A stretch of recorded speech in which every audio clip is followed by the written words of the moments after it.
Assalamu alaikum students, this is your teacher Farwa Batul and today we are going to do question number 1 of exercise 2A. The topic is integers, rational numbers and real numbers. Okay, so in this question basically we have given 10 different numbers. It's a mixture of decimal numbers, fractions, whole numbers, and we need to tell that these numbers belong to which of these set of numbers.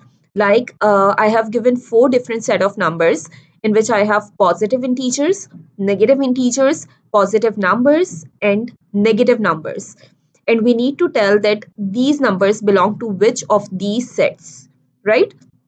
So before going into it, let me explain you that how you can distinguish between these different sets and what are the actual numbers that take place in each of these, right?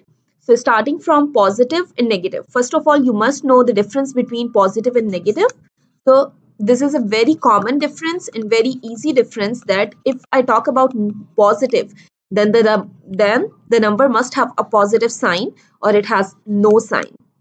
It is also sad that if a number has no sign with it or we don't write a sign, then it is obvious that it is a positive number, right? Let's suppose if I write 2 without any sign, so it means it's a positive number by default, right? So positive number is represented with a plus sign or no sign, whereas for a negative one, there must have a negative sign with a number. The numbers with negative signs are represented as negative. Okay, so this is the difference between positive and negative. Now let's have a look at the difference between integers and numbers, that how you're going to distinguish between integers and numbers. So let's see this. Okay, let me erase it.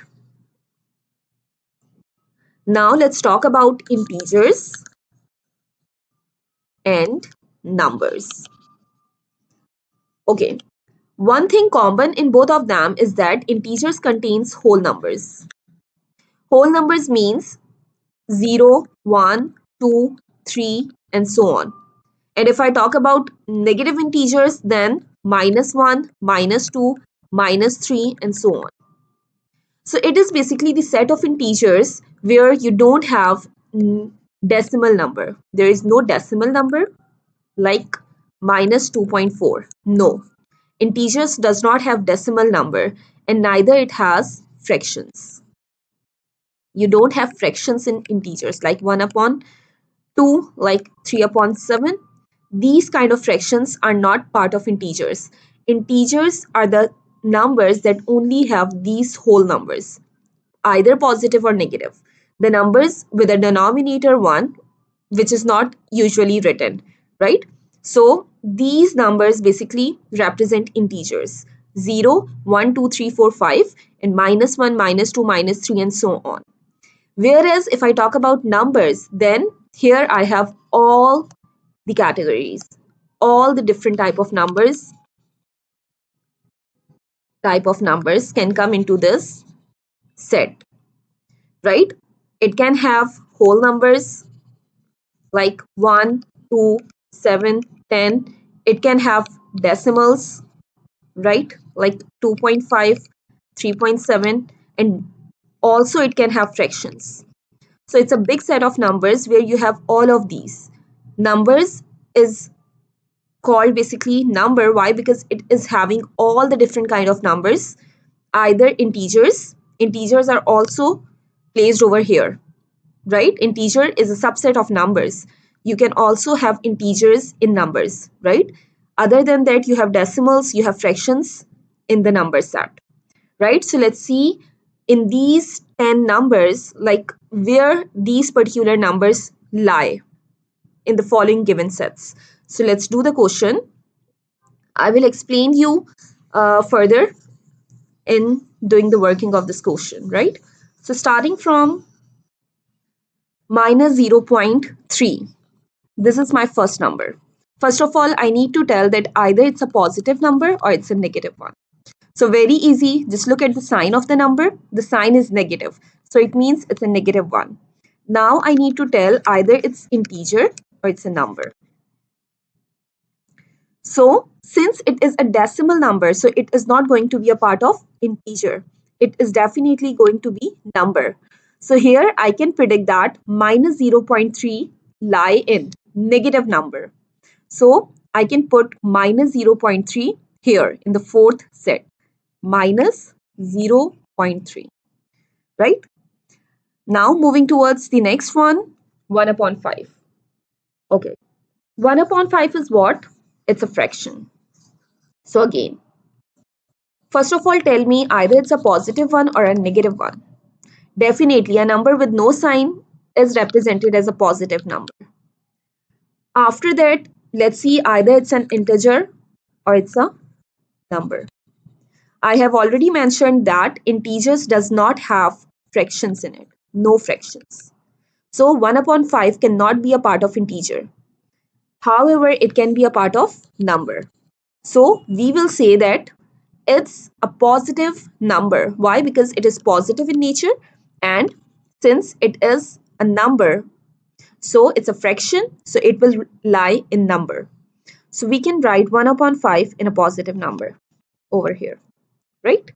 Moving towards 0, yes, 0 is a number that cannot be said positive or negative. We cannot say that 0 is positive or 0 is negative. No. For 0, there is no positive or no negative prediction. So you cannot say that it's a positive integer, it's a positive negative integer, it's a positive number, it's a negative number. Why? Because it is neither positive, neither negative. It can be an integer and it can be a number, but it cannot be positive or it cannot be negative. That's why I cannot put 0 in either of these sets, right? I cannot put over here, over here, over here, or over here. No, I cannot put 0 in any of these sets. Why? Because these sets represent positive and negative numbers. Since 0 is neither positive nor negative, so I cannot place 0 in any of these sets. Now, moving towards my fourth number, minus 5 upon 7. Definitely it's a negative number. Why? Because it has negative sign. And since it's a fraction, so it cannot be integer.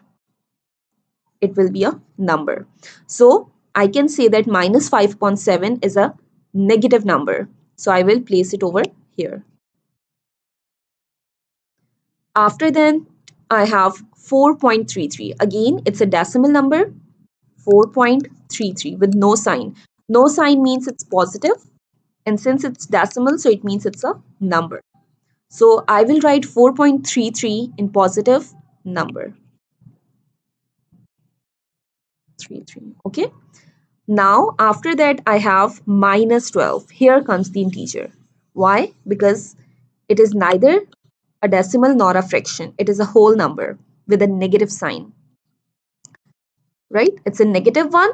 So since it's a whole number, I can say that it is an integer as well as it is a number.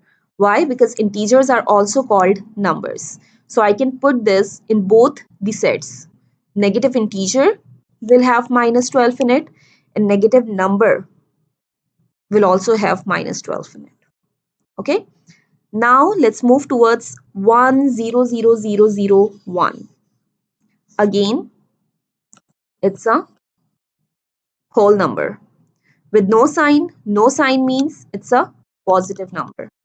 And since it's a whole number, so it can be integer as well as number. So I can write it in positive integer and positive number. Then 0001. Similarly, positive numbers can also have this particular number in it. Now moving towards minus 1, 1 upon 2. Minus sign says that it is negative. And since it's a fraction, so it is going to be in number, not integer. So I will write it in negative number. Minus 1, 1 upon 2. Now I have minus 2017. Negative sign says that it is negative in nature, and 2017 is a whole number. Whole number means that I can put it in integer as well as number. So it will be placed in negative integer in negative number over here. Minus 2017 and negative number minus 2017.